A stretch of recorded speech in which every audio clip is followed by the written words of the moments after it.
أعوذ بالله من الشيطان الرجيم بسم الله الرحمن الرحيم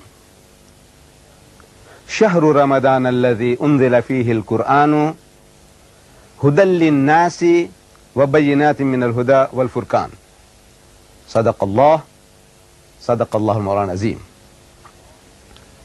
My dear brethren, Assalamu alaikum wa rahmatullahi wa barakatuh. In the English language, there is a riddle. So, lugh uhjiya, a riddle which says, what is stranger than sending coal to Newcastle? Newcastle is a city in England where coal is mined. And it would be a strange thing for people to export coal to Newcastle. But the question is, the riddle is, what is stranger than that? And a modern answer to that riddle is sending oil to Arabia, meaning to the Arab countries. It's stranger than sending coal to Newcastle.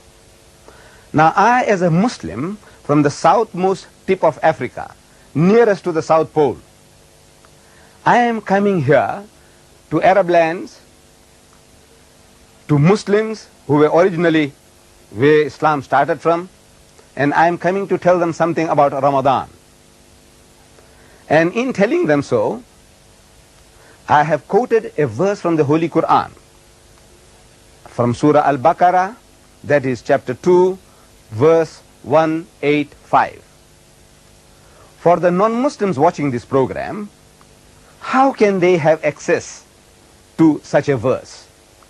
The first method is that you ask any Muslim, and if he tells you about a surah meaning chapter, and he says Baqarah, in this volume, which was presented to me by the Presidency of Islamic Courts and Affairs in your city of Doha, Qatar, in this volume of a translation of the Holy Quran, if you open the index, right at the back end of this volume is an index. Under B, you will find Baqarah, and if you look up, Baqarah means chapter 2. So you open chapter 2, you get to verse 185, and you will get this verse about Ramadan, the month of fasting.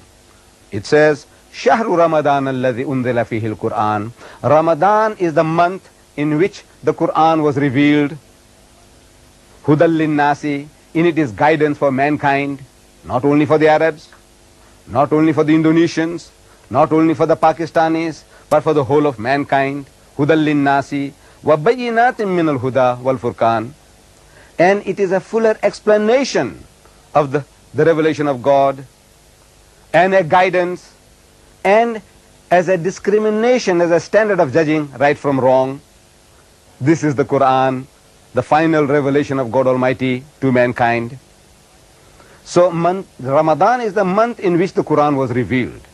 And two verses before this one, in verse 183, we are told, Ya ayyuhalladhina amanu, say, O you who believe, O men of faith, Ya ayyuhalladhina kutiba alaykumus siyamu kama kutiba alal ladhina min qablikum. Says fasting has been ordained for you, has been prescribed for you, as it had been prescribed for those before you. لَعَلَّكُمْ تَتَّقُونَ, that ye may learn self-restraint, that ye may learn discipline. The purpose of fasting, we find here, told to us by God Almighty, is not just to starve ourselves, but that we may learn self-discipline. And there is nothing new in this. It is not entirely something novel, that God Almighty had ordained this system of fasting for the previous religious systems. In Judaism, the religion as taught by Moses, fasting was prescribed. In the religion as preached by Jesus Christ, Hazrat Isa alayhi salam, fasting was prescribed. And we read in the Christian scriptures, in what is called the New Testament in English, that Jesus Christ, he told his disciples that when you fast, do not fast as the hypocrites do. They do not wash their faces and they do not brush their hair. But when you fast, you must wash your face and brush your hair. of a happy countenance that nobody knows that you are fasting, because you are fasting for the love of God. So in Islam, this is one of the major principles, pillars of Islam. And the Muslim, he looks forward to this holy month of Ramadan. And the Ramadan of the Muslim, the holy month of fasting, is counted according to a lunar calendar. We in the West, people in the West, we have a Gregorian solar calendar based on the movement of the sun, 365 and a quarter day a year, and another 365 and a quarter, and another 365 and a quarter, and at the fourth turn of the earth around the sun, they add a day, which means they have a lunar, they have add what is called, in February, they add an extra day. Now, in Islam, Allah Bari Ta'ala, God in His mercy, what He has done is that by giving us a lunar calendar for working out our days and our counting for our religious festivals, it has made it possible for mankind to have a fair chance of experiencing all the seasons of the year. For example, that if it was a solar calendar, then in the West, for example in England, which is a Western country, north of the southern of the equator, in that if Ramadan was around Christmas time, in December, like they say the birth of Jesus Christ was in December, they have a white Christmas, means always it is midwinter.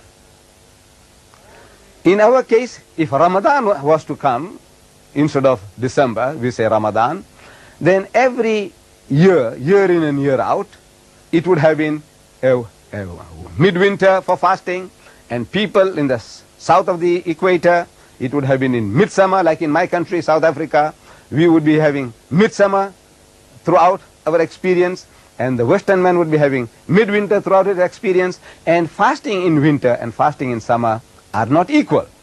There is a vast difference between these two.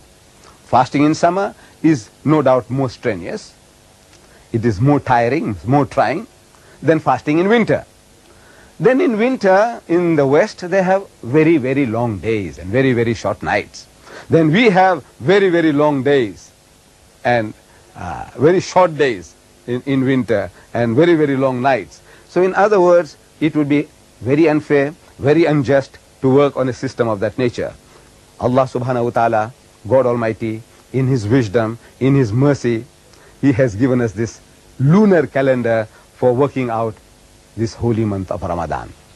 And we Muslims, we fast from before sunrise to sunset. Before dawn, we can have a little breakfast, and the whole day from sunrise up to sunset, not even a sip of water, no smoking, no sniffing, and other normal relationship which might exist between, let's say, the husband and the wife. Even those relationships of satisfying your sexual needs are forbidden. And it is a great discipline. And the only witness to this system of fasting is God Almighty Himself. And we are told in the books of Hadith that Allah Bari Ta'ala, He Himself will reward the faithful, the one who has fasted from his own presence, because the Muslim has done this for the love of God only. And nobody is a witness to this, because in the privacy of one's own home, from the cool refrigerator, he can take out water and he can drink. Who is a witness to that? Nobody except Allah. So with the fear of Allah, the love of Allah, this makes the Muslim to obey this pillar of Islam.